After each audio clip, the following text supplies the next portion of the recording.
Episode 38 of This Is Us 2 is brought to you by Minute with Mary. If you have yet to join my marvelous VIPs on Facebook, please take a moment to do so after you listen to this podcast. I share free tips and tricks and also some deals in that group with all of my marvelous VIPs. So just search the hashtag Minute with Mary.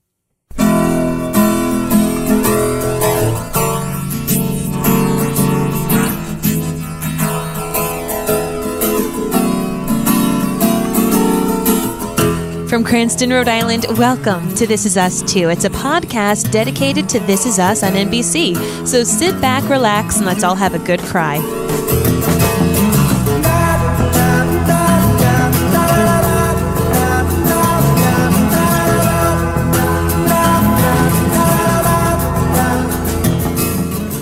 Hey everybody, how's it going? My name's Mary Larson. My name's Blake, and I feel like I need to take another big deep breath. Right? Because we just plowed through 2 seasons worth of This Is Us very quickly. Very quickly. And now we're moving on to season 3. Mm-hmm. And wow. Yep. Wow, what a big deal here. Yep. I'm excited for it. I can't wait to move on. And the good thing is that we don't have to wait all that long. We're only, I think, 5 days out. I know. We timed that pretty well. I'm not going to lie. It's because we're awesome. So in order to help us bring in and ring in season 3, we have a very fun interview for you. Yes. So why don't we get to it? Let's stop wasting some time and let's bring on our guest. What do you Perfect. say? All right, let's do it.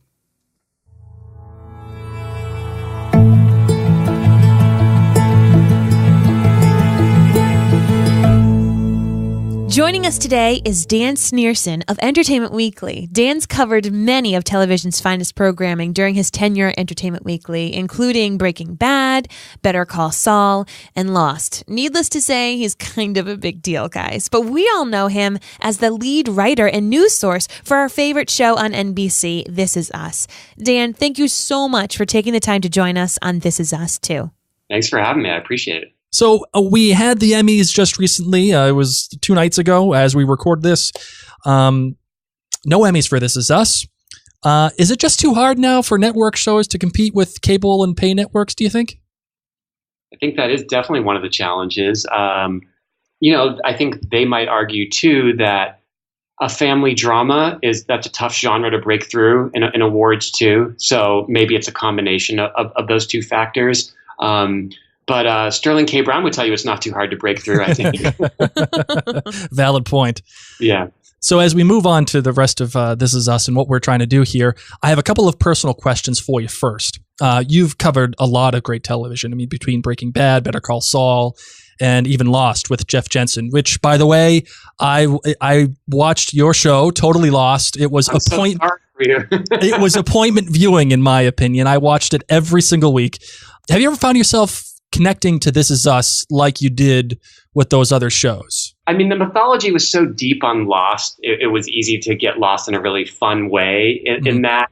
And the tone of This Is Us doesn't lend itself maybe to the same level of, I don't know whether it's fan theorizing, though obviously This Is Us has an element of that, which I really respond to.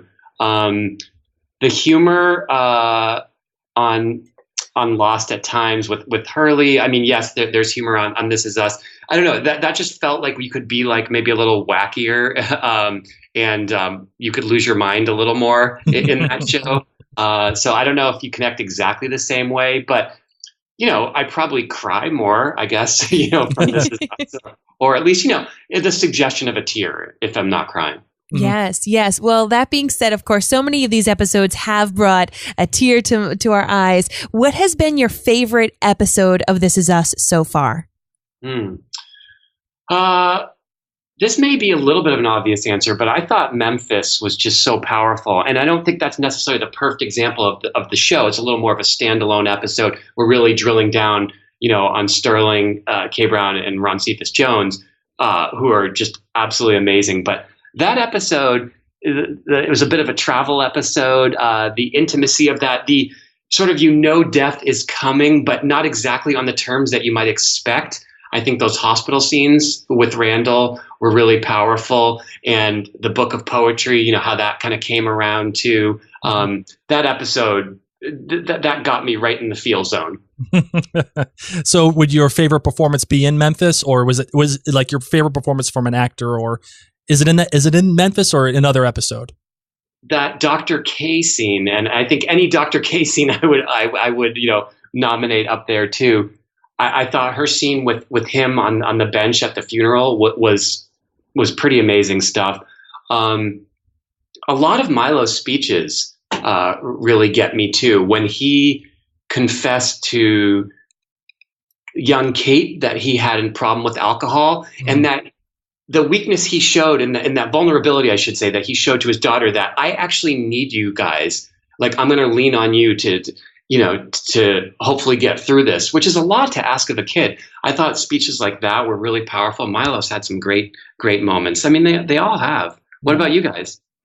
Oh, I think my favorite performance actually comes in Super Bowl Sunday with Mandy Moore, when she sees, at the dead Jack in the reflection as we see it as viewers. That it was just 2 minutes of silence, and her face told a whole story unto itself for just 2 minutes of silence. It was incredible. Yes. Yeah. So true.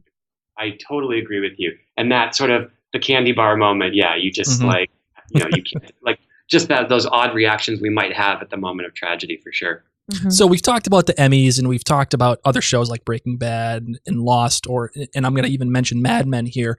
Yeah. Where do you think This Is Us has the chance to grow and to really push into that elite level of television like those other shows we mentioned? I think it's too early. Yeah. I mean, I know a lot of people were, disappointed with later Lost and maybe, how it ended, but I still think there was some sustained excellence there. I would put Breaking Bad at a fairly untouchable level right now. To me, when you mention those shows, they're all shows that are amongst my favorite. But I would put Breaking Bad maybe at the top of that heap. I think This Is Us, again, I looked again going back to a Memphis episode. I think it has the ability to be that. It walks that line of sentimentality. It straddles that line. It clings to that line. It crosses over that line sometimes. I think finding that balance for the show that's what it's going to take to get it, into that next level. I think there are people, and you guys are super fans, but that you'll talk to them and they're like, it's just too manipulative at times. It's just a little too cheesy at times. I like, it's sort of unabashed sentimentalism, but I can see how that can be problematic at times. There were, we could go through it and just moments where I wish the show had expanded a little more or taken a few more chances. But for a broadcast network show, I love what they've done, and it's a pretty special show to me. I would say it's near that area. It's just not quite at that area, I'd say. I feel like it actually started off very well. It grabbed me. I feel like from the pilot, from when it started. It's just this idea of, I thought, like the Lost pilot, which I know grabbed you two just as much as it did me, where when that ended, guys, where are we? You were just in.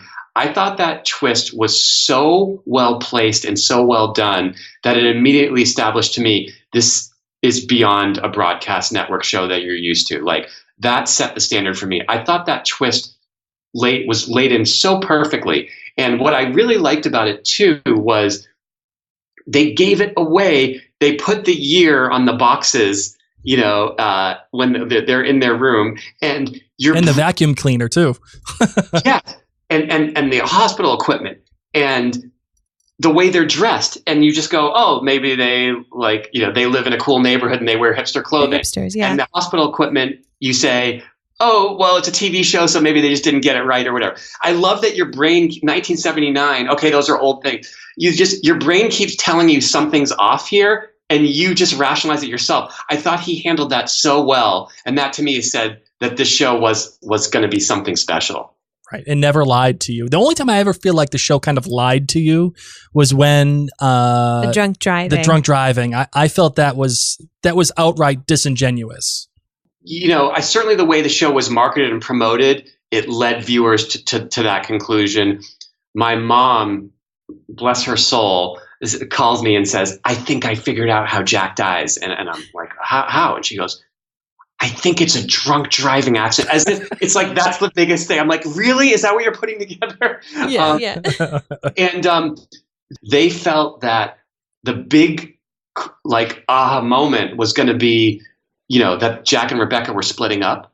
Mm-hmm. And that's what they were talking about when things really went, haywire. But I think it just got away from them. That they didn't know what to do. I think when people started saying, will Jack die in this? And they said, well, tune in and you'll find out. It just seems like when you tease something like that and you play along with that and you don't deliver the goods, people are very upset. And I think that's what happened there.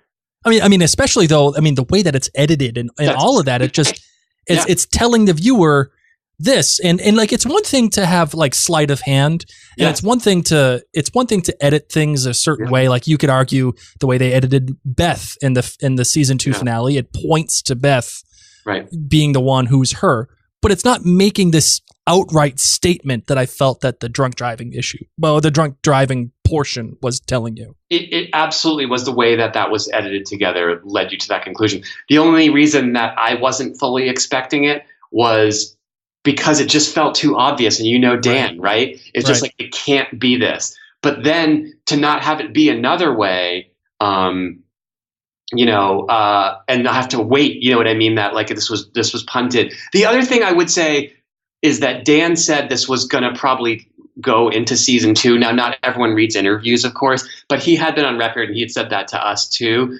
So that was my understanding, that it necessarily wouldn't, it would play out longer than that season. But I completely agree and understand fans' frustrations 100%. Like, if you court a mystery, as you saw with Lost, you have to deal with the other side of it too. If people don't feel satisfied, right? Yes. And one thing I'd love to know what you guys thought too is, I thought it was such a powerful dark moment to end, that they quote unquote separated at the end of season 1, and then to resolve that in the first episode felt a little too soon to me. I wanted that to go on another episode or two, and what that was like for them being apart. I love the resolution scene. Don't get me wrong, where Rebecca comes back to the door, where Jack's staying and says, I'm taking charge here. But it just felt too soon for me. What about you? I know a lot of people didn't like the season 1 finale, and because they split up, they felt that it was dark. I personally liked it because it gave them a complete arc for that particular season. And I think actually having them get resolved within 1 episode was probably a little too quick for my blood. Oh, yeah. I would not have resolved that quickly. And that's the thing I said even in our podcast. Like, I would have told Jack, you need some time out, buddy. Yeah. And I felt like, for me, had that been in my life, I would have personally need a little cool down time. And, so to see it happen so quickly kind of made the magic of Jack and Rebecca come back to you again once on screen, that, oh no, they can fix this much quicker than normal humans can. Their love is that special. But I remember seeing like a video of Milo saying, like, there's absolutely no way like any couple can be as sweet as Rebecca and Jack. And I feel like them resolving this issue within a day or two, whatever it is, that just speaks to that sweetness that's 100% unattainable, in my opinion. I think that, again, like, if you tell someone you make such a dramatic move like that, you need to pay that off with developing that longer. Like, it just, if you're going to end your season on that to resolve by the end of the first episode, it felt too soon. So that being said, though, what do you think makes This Is Us different and stand out amongst the other network dramas going on right now? It feels like that there's something for everyone in each of the characters. I mean, I love the way they've handled, like, I love the way they handle race on This Is Us with Randall and Beth and the family, and Randall's obviously being adopted by a white family. Like, I don't feel like they've shied away from that. I feel like they've done some very, like, honest portrayals there. I feel like Kate, I don't really remember seeing a plus size character like that in such a leading role, and kind of examining, her struggles. I thought that was really brave. And I look at, a great scene too, going back to what we were saying, like Chrissy on the scale and taking off the earrings, I thought was such a powerful moment. So I think the show has gone to those really vulnerable places that people respond to. I think there's a bit of wish fulfillment maybe with Jack Pearson as Super Dad. A lot of us haven't had the best fathers, and you just go, God, I wish he were my dad. You sense that, like you love the way he parents. It's a great role model. So I think it's a combination of those things. But I just feel like the show just checks, like if you're like in the quadrants, it's like checking off all the right boxes in all these different quadrants. It brings the humor, but it isn't afraid to make you cry and tackle death. And again, it's like transracial adoption. Sure, we'll handle that. I just think bisexuality. Sure, it's all there. Like I do love the way they go deep on an issue. I will say that I wish I was just as good of a husband as Jack. I'm sure Mary would say the same exact thing. You're great. You're wonderful. Thank you. Appreciate that. So talking about the show on a little bit more of a macro level here, what is the dynamic like with the creative staff between Dan Fogelman and Isaac Aptaker and Elizabeth Berger as kind of like this show running job? What is this like between that? Because it seems a little confusing for me. From what I gather, Dan obviously created the show and was the primary showrunner, and Isaac and Elizabeth, who are fantastic, by the way. Have you seen Love, Simon? No, we haven't, but it's on our list. You really should put that on your list. Yeah, they're wonderful writers and humans, and they were elevated to co-showrunners. So basically, it's sort of a three-headed benevolent monster, if you will, at this point. And with Dan doing all his movies too, he's got Life Itself coming out this week, so he's sometimes not going to be able to be there. So then Isaac and Elizabeth obviously are taking a more prominent role. But my understanding of it is it's they're all three in that highest level of decision making collaborating. Is that normal for television? Like I've seen co-showrunners, obviously like Better Call Saul with Peter Gould and Vince Gilligan, or even like Halt and Catch Fire with Christopher Cantwell and the other guy. I can't remember his name now. But three showrunners, is that kind of normal or is that abnormal? I don't think it's abnormal. I think it has happened. I like your example of bringing up Better Call Saul, because that one was really interesting because, the idea was that Vince was going to step away and kind of give the show just to Peter earlier, but he found himself so engaged that he's been sticking around a lot longer. I think this season, and Vince is the kindest man and will always just push credit to someone else. And he's like, no, really, this season, it's Peter's show. And I went on the set this year, and Vince happened to be directing the second to last episode, so it was good to see him. But I don't think it's abnormal at all. It doesn't strike me as abnormal. And I wonder, though, with Dan, and his brain going in so many different directions, if he will, eventually, take more of a step back and leave it in Isaac and Elizabeth's hands. Well, that being said, then what seems to be the mood of the cast and everyone as they entered the filming for season 3, and has it even wrapped yet? Yeah, so they are fairly deep into it now. I'm guessing they're probably about maybe a third of the way of filming the season. The mood seemed good, light. They say, they don't. They're still getting along really well. They divide people. But as of right now, they said it was a lot like, first back after like the summer, like everyone went to their different summer camps, and it was like first day of school, and everyone got to reunite again. So they're pretty happy. I mean, that's the vibe I get. And having interviewed them all a bunch, they're all lovely to talk to. I will tell you that. So I think the mood was light and eager to get back to work and kind of, prove they don't want to be a 1 or a 2 season wonder. I think that they want this thing, like you were saying earlier, to kind of get into that next level, to be one of the great dramas, that I think they would love to be considered in that category. So from what you know of season 3, doing your reporting, do you think it's more of the same, or do you think we should be expecting some changes in the narrative style, or even some shocking twists that might be coming our way? It probably would sound a little boring to say expect more of the same, but I think that's what it sounded like to some extent. I mean, and to some of the extent, same also means, this is a show that does take chances. You look at episode 12, I think, from season 1, or Memphis, and that episode 12 being the Jack, Rebecca, Dr. K episode, doing these standalone things. You saw it last year with the Deja episode. I think they are committed to doing, things like that. There's going to be a Vietnam episode that's like kind of like a solo showcase, like in these standalone forms. They're going to be shooting in Vietnam, which I think is, pretty different. But so I think it is the same level that you've expected, but I think they're emboldened maybe to take a few more chances based on, Dan, just being restless in a good way, creatively, and wanting to take some chances.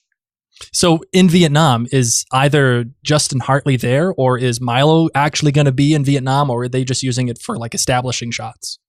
I think that they're still figuring it out from what I've gathered. But I think that, the parts of the valley could probably, double as jungle if they needed to. But like you're saying, I mean, you absolutely have to send, Justin there, because if you need those present day scenes and you're showing a city in Vietnam, like it's just, it'll be hard to fake that. So, but I do think that they want to get some, bring Milo over there. I'd also wonder if, as you know, this season is going to heavily involve Jack's little brother, Nicky. So, and that role has been cast now.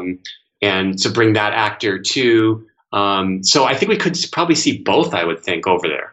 Who was the actor that was cast for Nicky? It's Michael Angarano from he was on Will and Grace and a bunch of other things. So that's going to be really fun to see his introduction. It sounds like from talking to Milo that there's a lot of surprises about Vietnam. Justin Hartley said the same thing. Milo's reaction was, are we allowed to swear on this podcast? Or Yeah, sure. Go right ahead. Go right ahead. Nothing aggressive, but he just basically said, he uttered multiple holy shits when he said, I didn't see it coming, and I really don't think the audience is going to be seeing this coming. They really talk about, in getting this fuller picture of Jack this season, that, learning about Jack's past in this Vietnam and maybe what happened to Nicky, it sounds like there's a lot of holy shits coming. All right. So, we had seen that Milo had even said that the theme through season 3 is going to be discovery in the past. So obviously that's what we're going to be working on with Jack's character. Do you think that there's going to be even more discovery of kind of the early part of the courtship or the early part of the marriage between Jack and Rebecca? Yeah, you've hit it exactly. So both. I mean, I think in terms of going way back, like it sounds like we're going to learn a little bit more about, we've obviously seen Jack's, the alcoholic father, and how that impacted Jack and Nicky. So it sounds like we're going to learn a little bit more about that past that led him to Vietnam. But then, like you said, when he gets back from Vietnam, his first date with Rebecca. So you remember that night we met, that Jack and Rebecca met when she was singing Moonshadow, when the robbery that never was, did not happen. But we're actually, that first date takes place on that very night. So the season premiere will take us right into that. So we're going to see what happened the rest of that night. And their first date, from what I hear, does not exactly go according to plan. So, you saw that sort of those magic, love at first sight rays between them, but maybe the date doesn't quite go like that.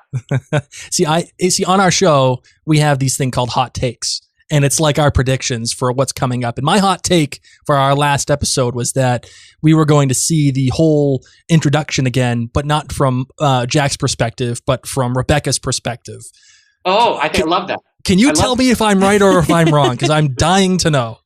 I don't know that, but I love exactly what you're saying, and I could completely see that.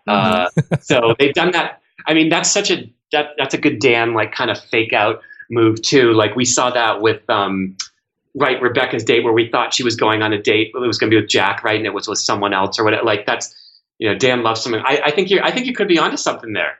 It's because I'm awesome. Look at That's you. why. Look at you. So, hey, it appears that Rob Morgan, who was in Daredevil on Netflix, he's been cast for season 3. Right. For all you Daredevil heads out there, could you tell us a little bit about his role? Do you know a lot about it? Yeah, I don't know too much. They want to be secretive about it, but he plays like a local city councilman, in Philly, and his district is the built where Williams Building is. Oh, okay. So we know that will be tied. The question we don't really know is with This Is Us, which is so much fun, and we can get to some of the other guest stars too, like Jane Kaczmarek. I was just about to ask you about her. Yeah, we'll get into that. So is it like, will he be interacting with Ron Cephas Jones, William, or is it more, as we know, Randall and Beth are rehabbing that building? Mm-hmm. So will they run into issues there, and then that's how they'll run into Rob Morgan's character? So like, which era does he fall into? So we don't know too much about that, but my guess is it has to tie into what's one of those two scenarios. Sure. All right. So let's just get into my girl, Jane. Yes, this is great. Malcolm in the Middle is something that is deep in my heart. Obviously she's the mom from Malcolm in the Middle. What do we got on her? Well, we don't have tons. We have a little bit. We know that she's going to be now Rob Morgan's character. That's going to be like a recurring role, so he'll be in I think multiple episodes. Mm-hmm. Jane, as far as we know, is just in one episode. We don't know again how she comes into contact with any of the cast members or in what time period, but we know that she plays a liberal university professor and a scientist, and she's described as intelligent, warm, down to earth. Mm-hmm. So that's what we know there. But again, they're playing that one really close to the vest, which is interesting to me. Are we going to see more of Dan Lauria and Wendy Malick as Tobys parents? Do you think? Such good casting, right? I know. It was awesome. I'm obsessed with Wendy Malick. She's amazing. Well, you bring up, that's a good point too. So if Chris Sullivan, who plays Toby, has anything to say about that, he would say yes, because when I asked him his favorite season 2 scene, he said it was getting to reunite with Dan Lauria because they had their Broadway debuts together. Oh, wow. So he was very excited about that with the wedding finale. But I think we might.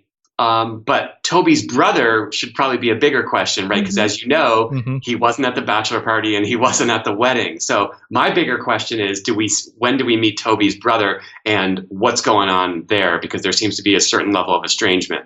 Yeah, well, let's even talk about the flashes that we saw in the season 2 finale. Of course, we see that flash about Toby in the future, and he appears to, of course, be suffering from depression. So, let's delve into that a little bit. Let's get sad. I know, right?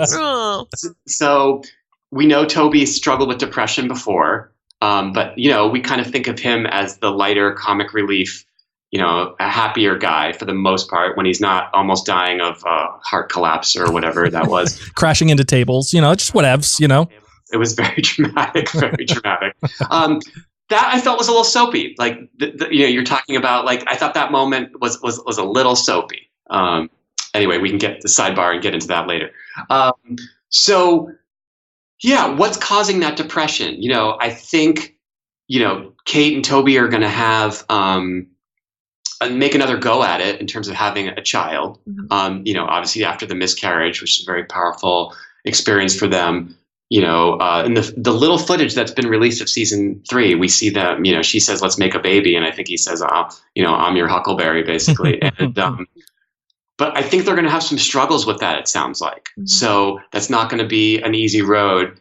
Is that one of the factors? Is that the main factor that leads to Tobys depression? We don't know. My guess is it at least has to factor in there. But Elizabeth Berger said that there are, quote, many stresses on this first year of their marriage, is what she hinted. Mm-hmm. Speaking of not an easy road, looks like This Is Us has promoted Lyric Ross, who plays Deja, to a full-time cast member. So for those who don't understand that, can you amplify on that for us? And what does that entail for Lyric Ross? That's hard to say because, it's regular for them. They may just want to have these actors always available to them in first position, like that, because we saw, for example, Alexandra Breckenridge, who plays Sophie, or Miguel, John Hurtes, who plays Miguel, they were series regulars in season 2. And if you count the number of episodes they were each in, I think it's about like 5 or 6 episodes. Mhm. So, it's significant. But when you think series regular, right, you think almost every episode. Mhm. So it's hard to say what that means other than, they're committed to telling that story. But maybe she'll only be in, a half dozen episodes or maybe not. But it means that she's going to be sticking around the family. It means they need to figure out why she mangled that Mercedes and, deal with that anger and kind of welcoming her into the family and, how that's going to impact Tess and Annie. So we also have seen that Sterling K. Brown and Dan Fogelman have said that the flash forward that Sterling is in, it's way in the future, seems to be the end or the end game of their story. So I have a couple of questions. One, can you confirm the decade that they're in for us? And is it really the end game that we're seeing? Yeah, it certainly sounds sexy to say that, right? When he first said, and we've already even shot parts of the final episode or whatever, it's just like, whoa, like you immediately spring to attention. Wait, are we there? So I think the decade is, I would say, the 2030s. I've heard different reports on, and I will get back to you on this, whether that was a 20-year leap or a 15-year leap. Mm-hmm. But I think it's 20 actually. But in any case, even if you just do simple math, if it's 15 or 20, that will put us in the 2030s. Mm-hmm. Mm-hmm. So that's where we know we are. What the end game thing means, it means that Dan loves to jump around time, and I think he's had found such creative ways of exploring it. And I look forward to, every time they find a new era, he gets so excited to unleash. I just think the show is so ambitious in the way it tells story like that.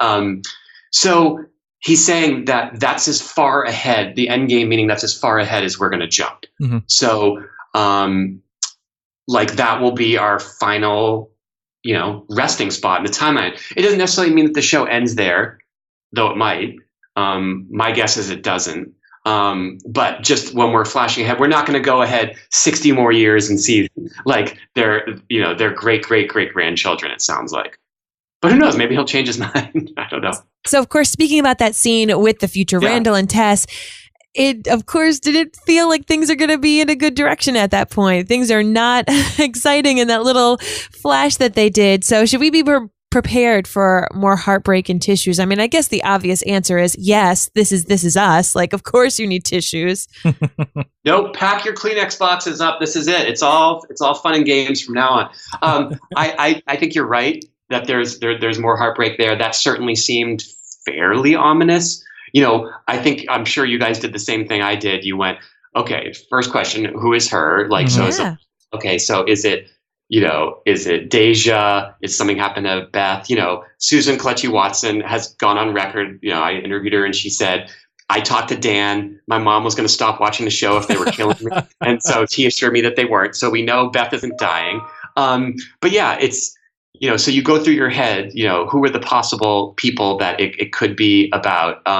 So it's Annie, right? Or Deja, or Beth, but Beth not dying. Or another character that we're just not thinking of. I thought it might be Rebecca. I thought timeline-wise, it might be Rebecca. She could absolutely still be alive. That's one thing, I definitely thought. And I asked, Mandy, we were joking around about that. She's like, I hope she's still in the picture by then. All the makeup. Right. And so Randall would be so this is their 38th birthday. The season premiere also, by the way, in the present day, does another birthday thing where we're at their birthday. So 38. So Randall should be about 58. Mm-hmm. Mm-hmm. So, so after all that, we've come to the conclusion that she would be very, very, very old. But she's in play. She's in play. But then the other question was, okay, we said, who is it? Now our next question is, what is it? Mm-hmm. So what happened? Is it, people are speculating, is it someone who's ill? Are they saying it's just time to visit her, see her, meaning almost like a grave that you're visiting and it's too hard to go see that? Is it someone's in trouble with the law? Is it, it could be so many things. So, it doesn't sound good, whatever it is. And I actually asked Christy that, and her quote was, Oh, it's not good. It's not good at all. Like, she didn't obviously elaborate beyond that. Sorry. I just hope Annie doesn't end up on the pole. That would. Hey, Annie worst goes case down. scenario. Right, worst case scenario. There we go. I hope it's not Rebecca on the pole. Yeah. Like, that's really what I hope. That would be a tad awkward. All the makeup, all the pole, everywhere. It's just not good. Yeah, exactly. So what is the status of the show after season 3? Is it renewed for another year, or is it being renewed year to year?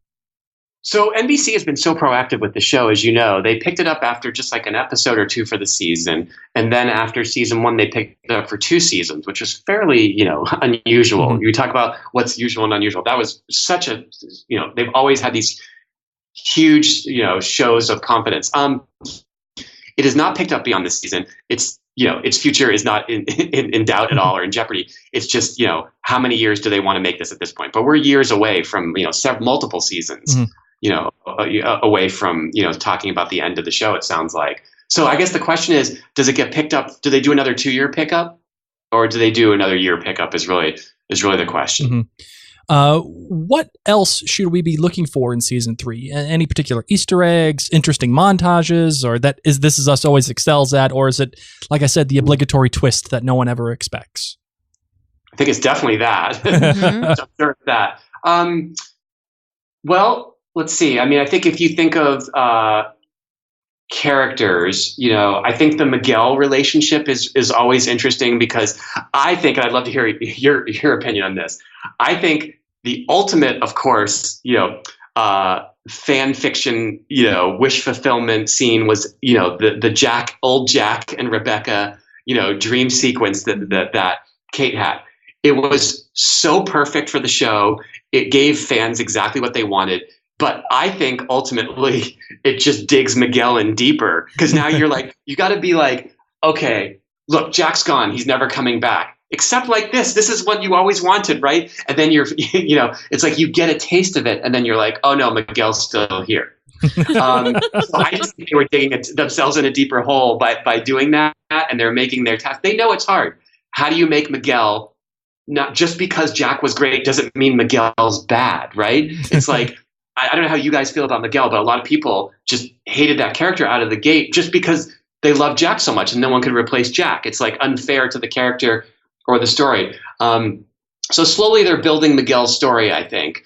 So I think we're going to see more of his backstory. I think you're going to see, how did he end up, divorced? I think you want to know maybe, why did he disappear from the family, right? Why did they have to reconnect on Facebook, of all places? He seems so dedicated to this family. What happened? You know what I mean? Was there estrangement there?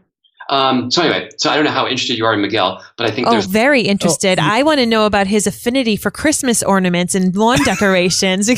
That's when I was sold on Miguel. At first I wasn't too into him, and then I saw that he has all the holiday flair, and I was like, all right, he's in my boat. That's fantastic. And speaking of drilling down in characters, Toby, you're going to get his backstory, like we were saying, and then Beth, who's just wonderful, and I really think emerged as sort of the secret weapon of the show in season 2. I think we're going to learn a lot more. She has those sisters, like what's going on with her family. So I think you can expect if not standalone episodes, like focused episodes on these tertiary characters. I think you guys will all agree that scene at Kevin's rehab when the 3 of them were bitching about being outside of the Pearsons. I thought it was wonderful and had promise. So I think you'll see that. And a question I had was, and I'd love to know what you guys think, is how are you feeling about Ron Cephas Jones not being around as much? Obviously, William has passed, but they've said they wanted to keep him around and they want to use him. I felt like he was underutilized for what they were saying in season 2. Oh gosh, yeah. I mean, I want as much William as I can get. I mean, I love the Pearson family, but he has a big piece of my heart. So I would love to have him weave in more, but I just don't know where they could. Mm-hmm. Yeah, I think that's an issue. Is do you have him as sort of ghost dad? You know what I mean? Yeah. Do you flashback mysteries where he just works into the plot? I think again, going back to the Rob Morgan thing, there's a chance there for him to kind of weave into the plot possibly a little organically. Dan said that he agreed that they didn't get to use him as much as they wanted to, and that he plays a big part of episode 2 this season. And he said, I think he's significant in at least 2 or 3 other of the early episodes. So I think more William than last season, maybe not as much as season 1. Yeah, I love the creative ways that they did, in fact, use William. And we were actually just talking about it on our last episode, where we saw William just pass by Randall in that moment.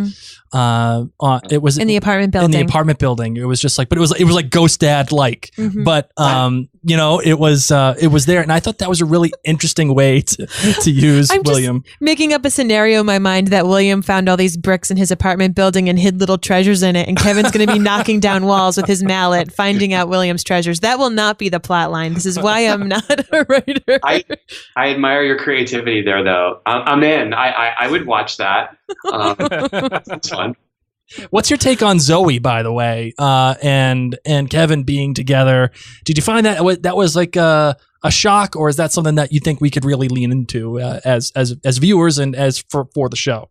I like the idea of family tension. I hear that Beth's reaction is not going to be a positive one when she sniffs romance here. So I think the idea of seeing Beth get involved in that and not liking this relationship, what do you call it, like anti-Cupid there, Yes. that role, I think could be a lot of fun. Obviously we don't know too much about the character. I'm interested, I guess. For me though, it kind of threw me for a loop because, again, with Alexandra Breckenridge being named a series regular, the Sophie story, I think, is not over. So I was surprised that they were taking it. And it did throw me in that way. Like, I was like, if anything, I thought, Sophie might be back in the picture and we figure out, how we got there. So yes, it did throw me for a little bit of a loop. I was just going to ask you, do we close the book on Sophie yet? Is that completely done? They're being evasive about that, but like, she's still part of the cast. So like, I would say not, there's some story to be told there for sure. But yeah, I like the idea of new romance. I mean, Kevin definitely seems like someone who will probably by the end of the show will have lots of girlfriends. So, oh yeah. Yeah. we always joke about how we had random girlfriend number 1, random girlfriend number 2, and then it was Sophie, and now it's Zoey. So there you go. Hey, they all show up at least once. Right, absolutely. Well, Dan, I think that is it for today. Thank you so much for joining us. Is there anything else, Dan, that you would like to chat about or share? No, I think we covered great ground, and we should do it again soon. That'd be great. Well, again, thank you so much for joining us. Yeah, absolutely. Dan Snierson, everybody. There you go. That was I want to say epic conversation.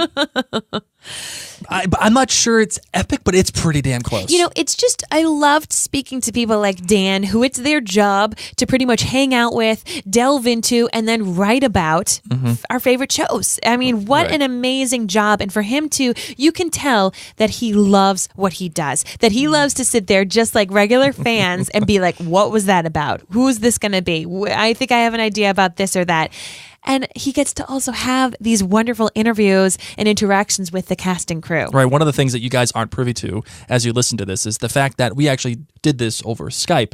And I was actually able to, and Mary was able to see Dan. We were having a conversation, and you just see him like as he's talking, he's just excited about it. Truly. I really enjoy that, and the fact that he's actually paid to do stuff like this when we're just two jabronis in our home built studio in our basement. Hey, it's all good. It's all good. It is all fun. So with all of that great information, and even clearing up the relationship, the creative relationship between Dan Fogelman and Isaac Aptaker and Elizabeth Berger as a troika of showrunners, trifecta, a trifecta. Yeah, I would go there as well. There Why you go. not? Look at you with the SAT word. Oh, honey, I did very well in my SATs. I know you did much better than me. So going from there to all the actual stuff with the flash forwards and seeing Toby and Kevin in Vietnam and exploring all of that. Great Great conversation. Truly. I'm pumped and jacked for season 3. Awesome. Now, As are we all. I'm ready to go. So say we all. So look at you bringing. Oh my goodness. So say we all. That is my girl. That's when you know. That's when you know you've married the right woman. Bringing in BSG references to a This Is Us podcast. That's my girl. All right, you ready to close this bad boy out?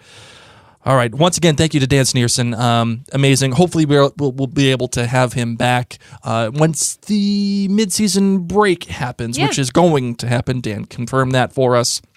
And as always, Season 3 is about to begin. So when you do want to converse with us about Season 3 on social media, either tag us on Facebook or on Twitter and use the hashtag ThisIsUs2. Of course, you can always email us at maryandblakemedia@gmail.com. There you go. You're getting there. You're getting there. You know, it's almost like I've been doing this for quite some time now. You know. Man, I'm just, I'm not bringing it today. That's okay. Let's close out the show. All right, let's do it.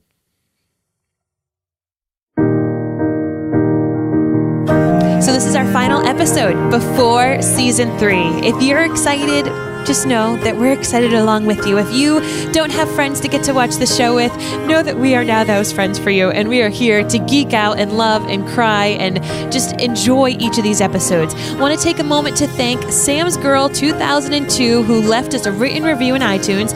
She said, I found Mary and Blake through Outlander Cast. I love their analysis of the shows, even if I don't always agree. They are a joy to listen to, and I always look forward to their next episode. Thanks for an entertaining, thought-provoking podcast. You get all the lemonades. Well, thank you so much, Sam's Girl, and to everyone else who's taken the time to rate a review and even just to listen. We really appreciate it. So thank you for being a part of our day. My name's Mary. And my name's Blake, and I'm ready for Season 3. Can't wait. This is Us Too.